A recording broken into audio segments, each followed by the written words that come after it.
It's things that have actually happened. I'm not creating a joke out of thin air. We're being made a joke out of. I have a very strong sense of justice, and I struggle with people that don't. And I struggle with people that chase popularity instead of standing with their morals. I think it's important that my poetry makes people think about that. Do you know what I mean? I think it's important that it prompts people to actually go, oh, should I really give a shit about this a bit more? That's what I think is important. I think it's really important to use poetry to propel resistance and activism. I think if people write about, sexual assault or harassment and being objectified, misogyny, I think if people can connect to the words, then they're more likely to connect to the movement. I think especially now, with the current digital age, people don't want to connect, but I think poetry can bridge that gap.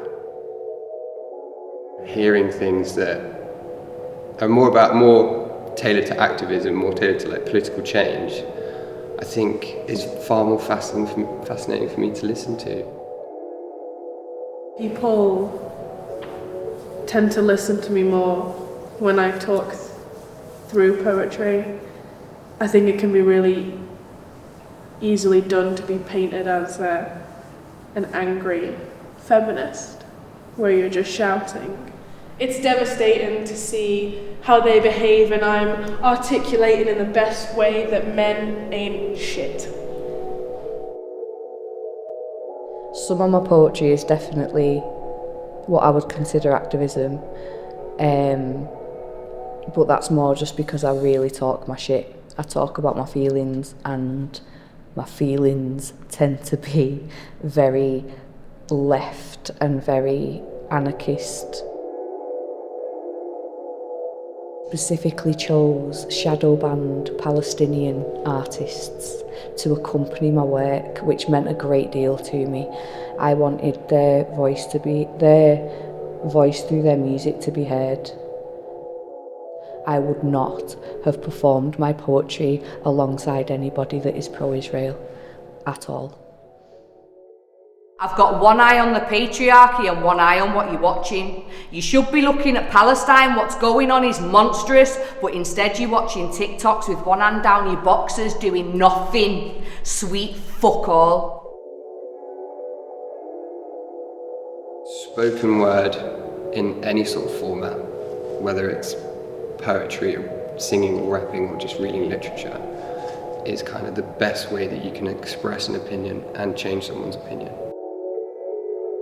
I think it's about accessibility, using simpler language and putting it in more humanistic terms makes, political change, and talking about issues of gender-based violence and war and genocide and putting it into more emotional, humanist language that's grounding. It's easier to approach, and people listen more because they can connect with it, rather than just, politicians using loads of big words to kind of intentionally alienate or confuse people that aren't really that able to access politics. I think using accessible language in poetry and in literature to talk about these issues is really important, so then it raises awareness. Palestine, Yemen, Sudan and Congo. I bet you 10 quid you don't know what's going on though, but you know the contents of your own nose. Why don't you... I don't necessarily like the thought of being in an echo chamber, because then that makes you think that everyone thinks the same way, and know that people don't, and I like to challenge that. I think it's always been its own form of resistance. You read any poem or book, it's resisting something, or it's trying to change your opinion on something, it's trying to make you feel something. So it is in itself resistance. I think when people can take it too far, as we know nowadays, people don't listen. No one wants to be told something. No one wants to be told that they're wrong or right. They don't want to be told anything that you have to make people want to change, and you have to show them how to feel that, and you have to show them how to change, and that's the only way that you can really do it. And you think poetry can do that? I think poetry can do that if it's done right, which is quite a hard thing to do, as I've seen. But today, it seemed quite easy. I think it's really important to use poetry to create conversations around subjects that are usually silenced. See, I am not afraid of the end, but I am afraid to die by the hands of men, and their weaponized incompetence is dominance under a guise, and you stand idly by while they grin and they sigh, thinking about what they could do to me if they had the time. And do you think you'll ever stop?